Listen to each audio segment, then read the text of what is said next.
of being an outsider is profoundly and painfully apparent. You stick out more if you're different, and not just ethnicity or race-wise. Race was brought up in a conversation, and that was the first time that I looked around and realized that I was the only non-white person in that class.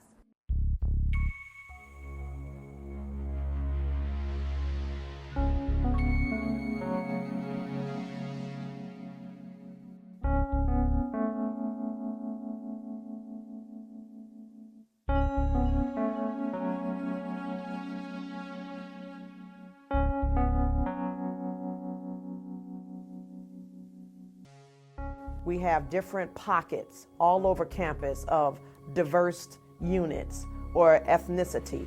But how do we come together, get all the players involved, and truly integrate? Or we'll just be a university that said, yeah, we're diversified.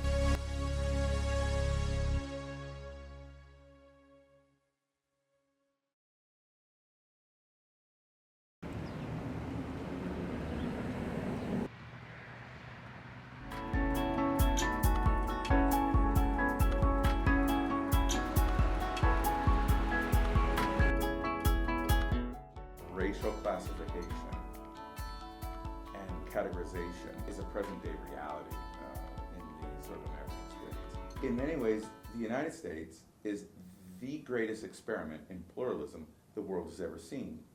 No other civilization has attempted to bring this many different kinds of people together in proximity with the promise of a better future and a united kind of life together.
Well, some of my mentors was very concerned about me coming to work at Valpo just because they said it's predominantly white. There's not a lot of people that look like you out there as smart and intelligent as you are. I don't know if Valparaiso is a place that you want to work. And I just remember thinking to myself, what would it be like if I brought Leslie to a game, or if I brought Leslie on campus and they realized that she was white? Would that make people treat me differently, or how would people feel about that? And that was a big concern of mine. When I first moved out here in 95, 96 to where it is now is like leaps and bounds different. But even then, I remember we'd drive around and it's like, oh my God, I think I think there's a black guy, or there's a Mexican woman. There's been occasions, I guess, when I've wondered, what do our neighbors think? Like, do they assume we're roommates? Do they assume we're together? We often get told we must be sisters. So I just came out to our bricklayer the other day. Do we look like sisters? So after I came out to the bricklayer, just saying, no, she's my girlfriend, she's not my sister, she's my partner, it didn't hit me until maybe like 10 minutes later. And I'm like, oh, I wonder if he's going to have a response to being a business that is serving a gay couple. Like, I mean, I had no reason to think he was religious in any particular way, but I was like, oh, wow, I just never even thought about that.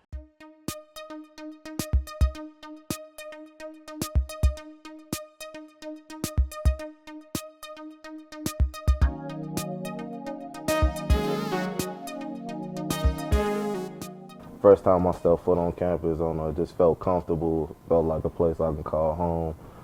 I didn't want to stay in Chicago, I just wanted to get a feel for something else.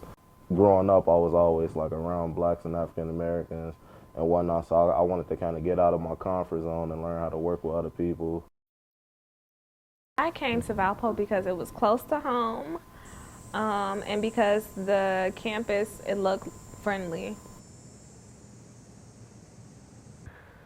Mine's a different story, actually. Valparaiso was not one of my top schools. I wasn't well informed on it. I did come I was part of a college preparatory class in my high school where we fundraised a trip to Indiana or the Midwest to visit colleges, and Valparaiso was one of them.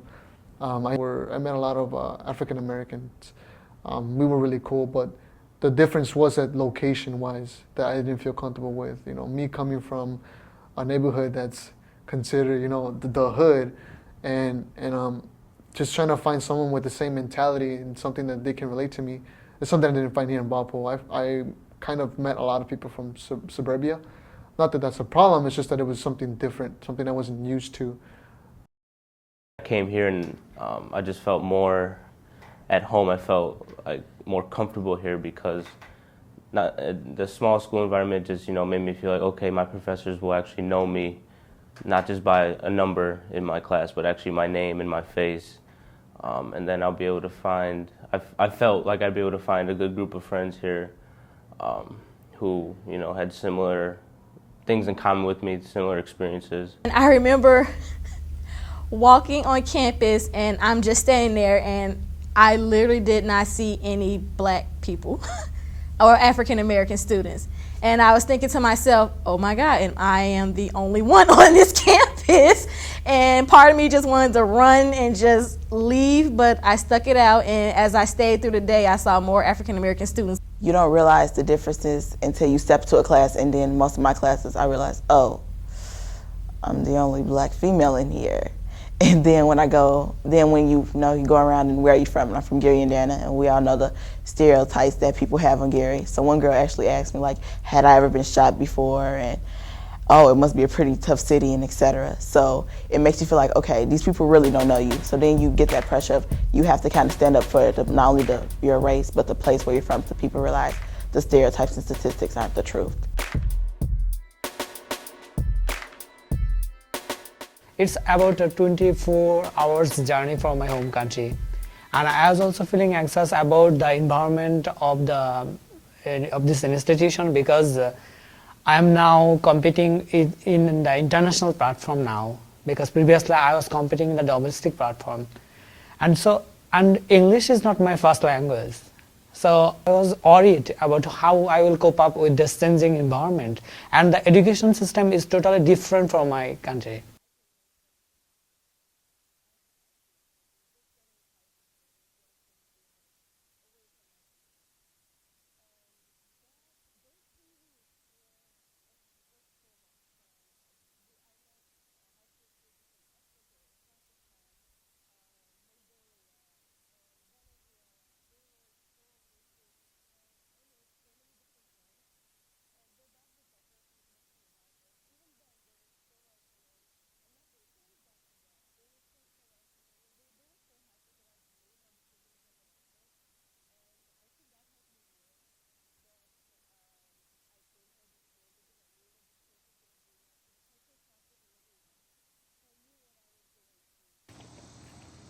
When we just came to Valpo, we find the apartment, I don't see the apartment's name. They ask us to pay the whole year's rent, so they rent the house to us. We don't have enough money to pay it, so we can't live. He told me that we don't have enough income. They don't trust us, so they asked us to pay the whole year. Why do you feel that they asked you to pay the money up front? Because you're an international student, or? We feel sad. Yeah, maybe I think so. Maybe. Yeah, I think maybe we are international students. How did they make you feel? Well, I think maybe they have their reasons, but I think it's difficult for us, so we have to change another plan.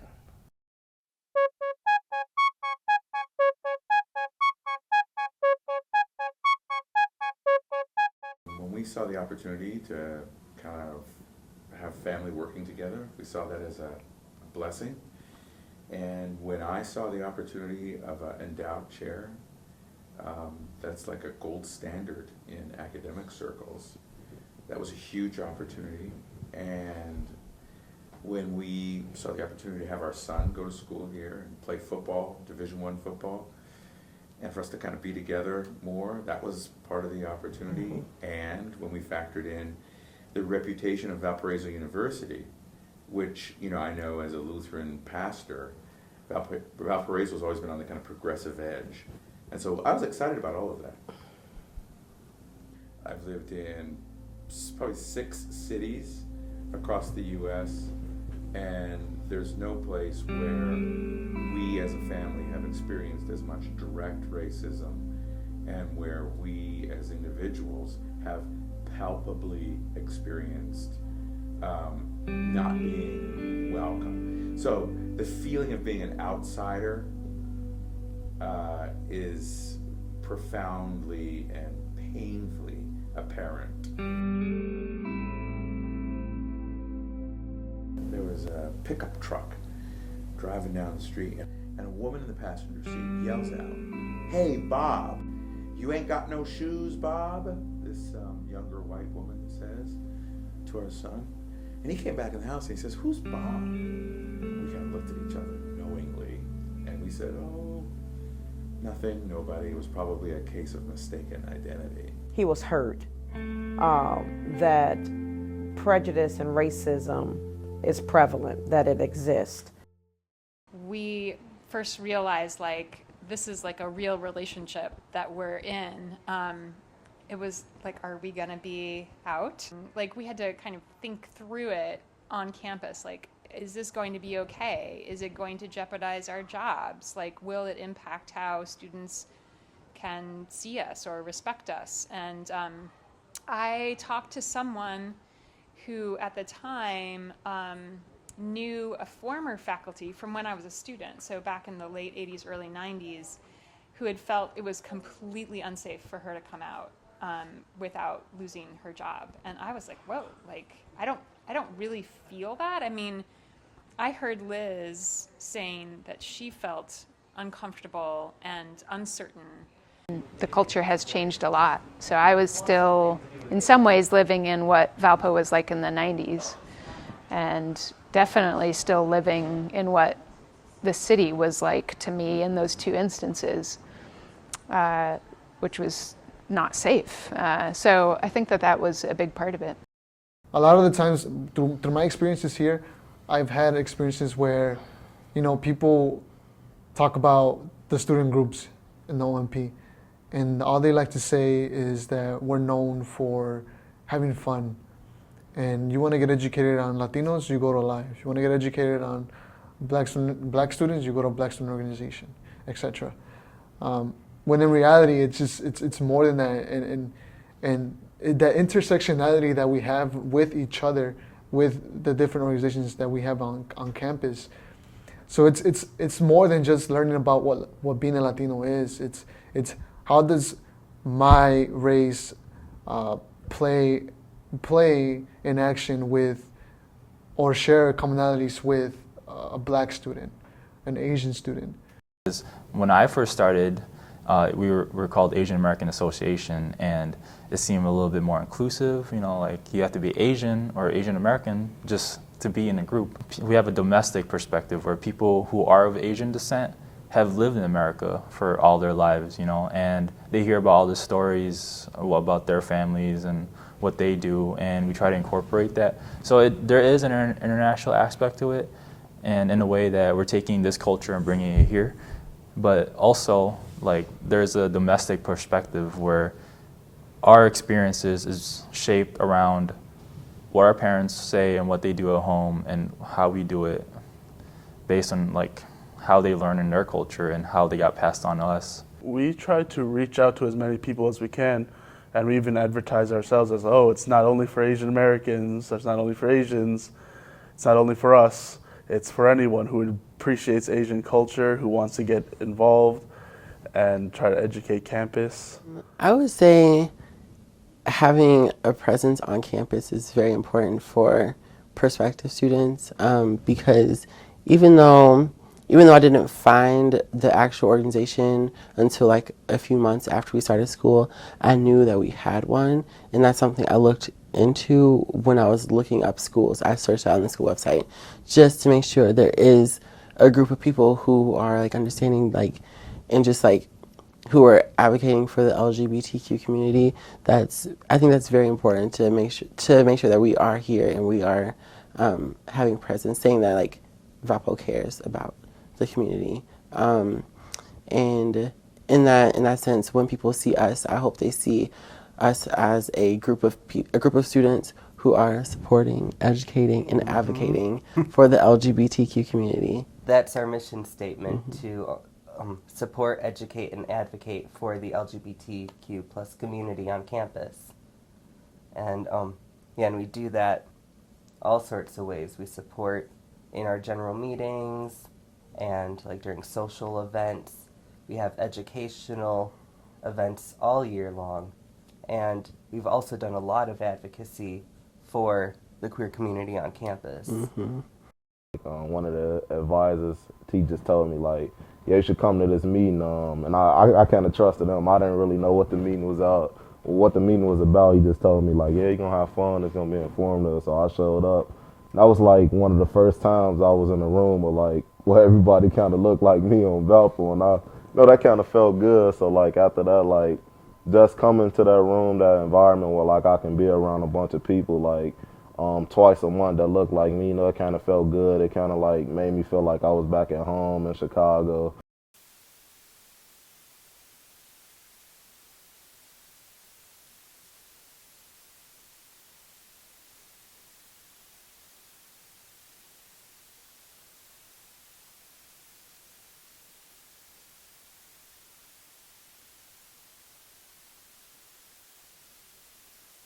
Oftentimes in VU that we ignore or not talk about, the different stereotypes, privileges, classism, racism that happens on campus on a daily basis, even if it's like little, like microaggressions.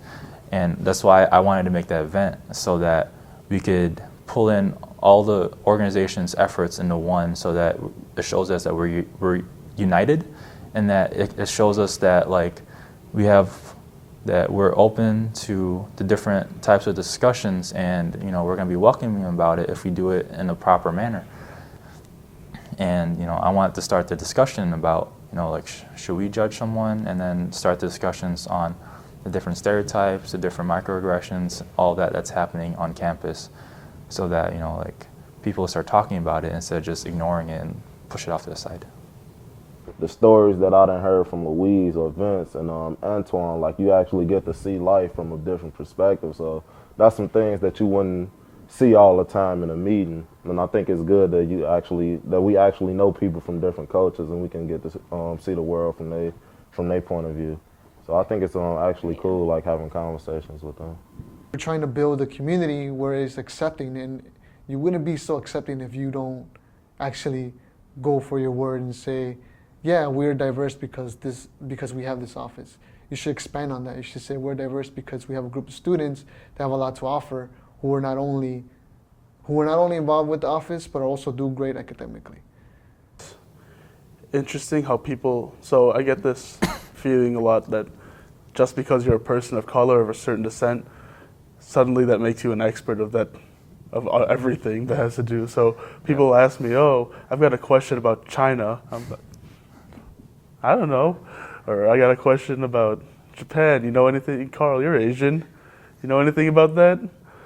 And not even students, but even like professors will ask me, hey, Carl, you're Asian. I'm sure you'll enjoy this or something. I'll be like, oh, sure. We get a lot of students that might be from areas that don't don't have a lot of diversity. They're not used to interacting with people of different faiths, different cultures, different walks of life. And every college sees it as an opportunity to give those students that kind of an experience. And Valpo, they might recognize, we might not be as diverse, as people that come from like areas that we've come from, and they're trying to do so. There's opportunity there for students to get involved if they want to. That's any student on Valparaiso University's campus. Again, it's about taking the initiative and doing so, and then diving in 100% and not just 50%, not 75%, but you have to put your all into it.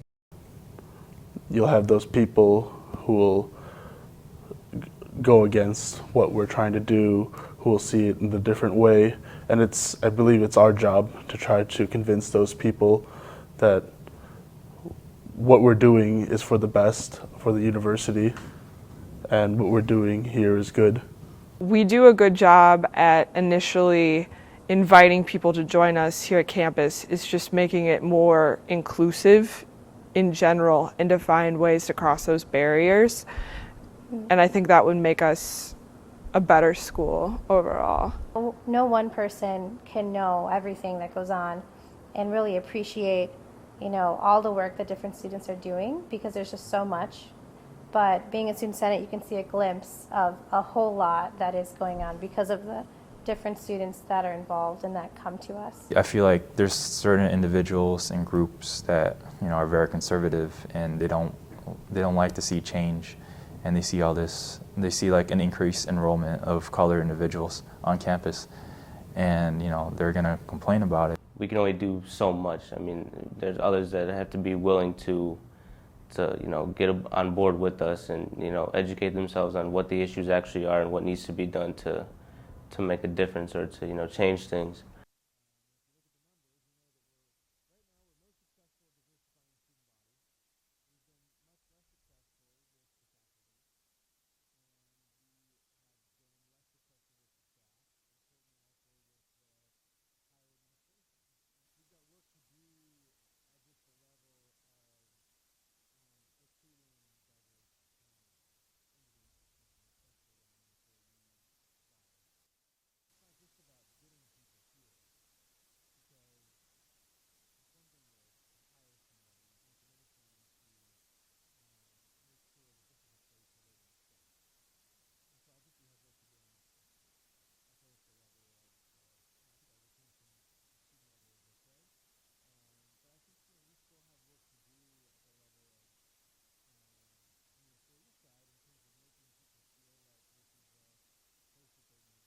There's no question diversity is happening to us. Diversity is happening to the nation. Diversity is happening globally. So then, since it's happening, we need to figure out what does that mean in terms of the kind of environment that we create and the kind of infrastructure that supports it.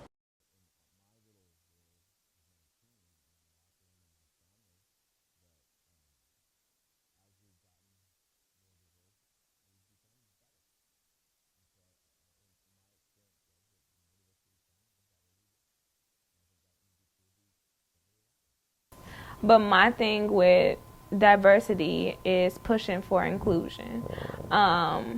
We need to encourage people to step outside of their comfort zones and encourage them to go and meet other people, because having that diversity here means nothing if those people aren't aware of it, or if they don't acknowledge it, if they don't learn from it. And so I just find it kind of funny how they preach, diversity, we embrace it, we celebrate it. But then when you step on foot on campus, you don't really see them putting, supporting what they're actually preaching to people, and I think that has to change. Valparaiso University has done a 100% great job at diversity. We're about 10% as far as integration. We have different pockets all over campus of diverse units or ethnicity, but how do we come together? And MLK is one day where we all come together, but we need to, and I've said this before, get on this race, get all the players involved, and truly integrate, or we'll just be a university that said, yeah, we're diversified. We have to get a diverse pool of candidates, applications on the table, and go from there, or we will continue to see faculty especially not represent the student body. I would like to see people in senior administration have people of color. I would love to see senior administration have different sexualities. Once you have that start to happen, then you can have positive effect, and then you can have an inclusive environment. That takes time. You're going to have to recruit the people. After you get them here, you're going to have to retain them. So that doesn't just start with bringing outsiders in. That starts with working with the people we have currently here to change some of their mindsets and their cultures.